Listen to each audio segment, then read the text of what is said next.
Les amis, bonjour à tous, j'espère que vous allez bien. Aujourd'hui, le programme il va être super chargé. On va parler de Kylian Mbappé, de Paul Pogba et surtout du départ fort probable de Sergio Ramos dès cet été. Les amis, n'oubliez pas le pouce vers le haut, n'oubliez pas de vous abonner, n'oubliez pas de partager si le contenu vous plaît. Je parle pas plus longtemps, je vous envoie tout ça juste après l'introduction.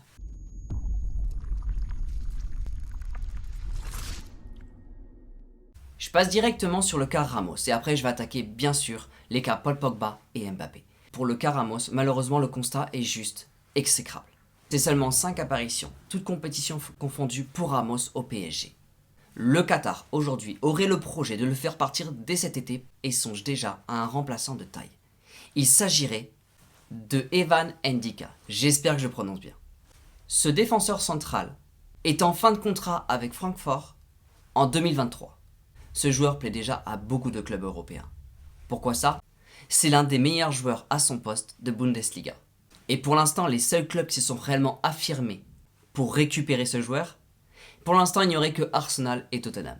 Le PSG s'était déjà manifesté pour lui dès 2019. Et pour le moment, le montant du transfert demandé par Francfort serait à hauteur de 20 millions d'euros. Alors si on conclut un petit peu cela, on serait sur le départ d'un Sergio Ramos, ce qui serait réellement dommage, car un Ramos au PSG en bonne forme serait été juste impressionnant pour la Ligue des Champions, et même pour la Ligue 1.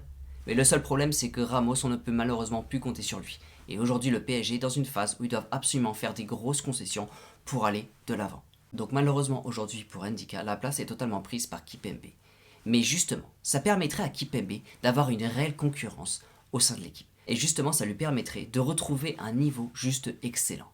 Honnêtement, qu'il y ait de la concurrence forte pour chaque joueur de l'équipe du PSG, ce serait un réel atout et ça permettrait aux joueurs de maintenir leur niveau le plus haut possible pour chaque rencontre. Attention, le dossier est très loin d'être bouclé, pour l'instant rien n'est fait, mais c'est dans les projets du Qatar. Je passe maintenant directement aux deux sujets qui sont complètement fous. Je vous avais dit plusieurs fois que Pogba partirait de Manchester United. Il a été au micro du célèbre journal Le Figaro et je peux vous assurer que ces mots ont été extrêmement clairs. Pogba veut partir de Manchester United. Pourquoi? Il a clairement confirmé qu'il n'avait plus rien à gagner là-bas, qu'il n'avait même plus sa place et qu'il voulait par tout moyen partir dès cet été. L'idée c'est que Paul Pogba veut absolument gagner beaucoup de trophées et il a très clairement confirmé au micro qu'il ne gagnerait pas du tout de trophées avec Manchester United. Alors forcément la question du PSG pour Paul Pogba a été évoquée. Il a clairement signifié que jouer avec Kipembe et Kylian Mbappé en sélection et en club, ça serait hyper intéressant pour lui. Donc clairement Pogba, dans cette interview, a très clairement confirmé qu'il partirait extrêmement rapidement de Manchester United pour rejoindre le PSG dès cet été. Donc conclusion, ce n'est pas du tout impossible de voir Kylian Mbappé rester au PSG, sachant que Pogba est sur le point de débarquer au PSG. Mais l'affaire reste clairement à suivre d'extrêmement près. Pour l'instant, rien n'est fait pour Mbappé. Mais justement, je vais faire directement la transition vers Mbappé. Car pour Mbappé, il s'est passé beaucoup de choses dès son arrivée en sélection. Mbappé a refusé une annonce de marketing. L'idée, c'est que Mbappé ne veut pas être présenté face à des marques pour de la malbouffe, pour du fast-food. On peut penser directement à un rappel de Cristiano Ronaldo qui avait directement enlevé une bouteille de soda lors d'une interview. Mbappé a fait complètement la même chose. Et Mbappé envoie un message extrêmement fort. L'idée, c'est que Mbappé, en signant au PSG en 2017, avait refusé tous ses droits face au Qatar. Aujourd'hui, Mbappé n'a plus du tout la même image sur la scène internationale. Et il a confirmé, lors de son arrivée avec les Bleus, qu'il souhaitait impérativement, dès aujourd'hui, contrôler tous ses droits TV. Et c'est là que beaucoup de choses vont se jouer. L'idée, c'est que le Real Madrid contrôle 50% des droits de ses TV de ses joueurs. Et aujourd'hui, Mbappé souhaite contrôler ses droits TV.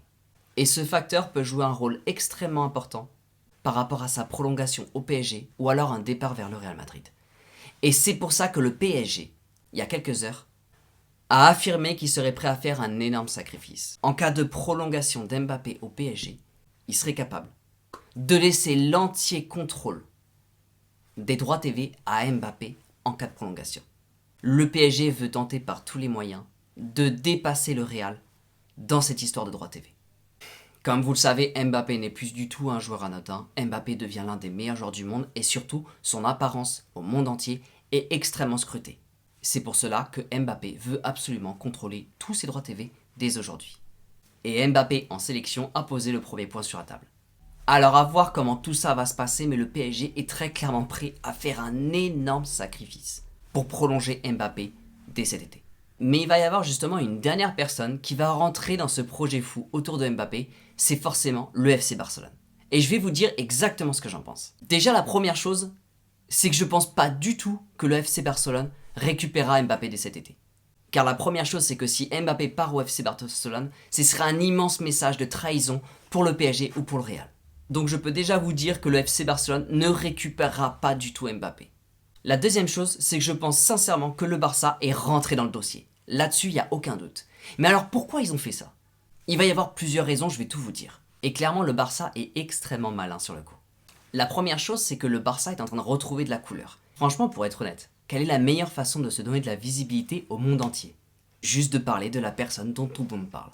Le Barça est rentré dans la danse et justement se donne beaucoup de visibilité et justement récupère un peu d'argent avec les journalistes. La deuxième chose, et franchement je pense que j'aurais fait complètement la même chose. Le Barça est rentré dans le projet justement pour faire monter les enchères. Et quel est le plus grand adversaire du Barça? Bien sûr que c'est le Real. Le but c'est de les affaiblir légèrement si jamais Mbappé va au Real.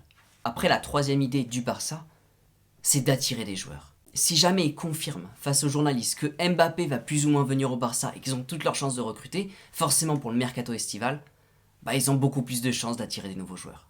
Et la dernière idée du Barça, c'est qu'ils aimeraient bien justement mettre un peu de pression sur l'effectif. Mettre un peu de pression sur l'attaque. Que les attaquants jusqu'à la fin de l'année soient encore meilleurs que ce qu'ils font pour le moment.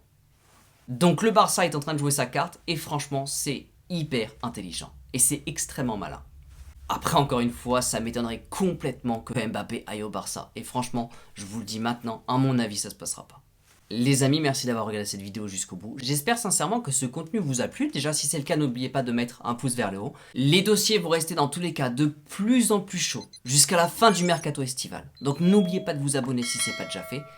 Quoi qu'il arrive au niveau du mercato, je continuerai à vous informer de ce qui se passe. On se retrouve dans tous les cas au plus tard lundi matin pour le récap de la semaine. Même si je reste extrêmement vigilant sur le mercato pour le moment, il y aura un tout nouveau contenu dès la semaine prochaine, qui va complètement changer de ce que je fais d'habitude, donc j'espère sincèrement que ça vous plaira. Les amis, je vous souhaite un excellent week-end, merci d'être de plus en plus nombreux et d'être de plus en plus fidèles. N'oubliez pas, prenez soin de vous les amis. Et n'oubliez pas, ici c'est pas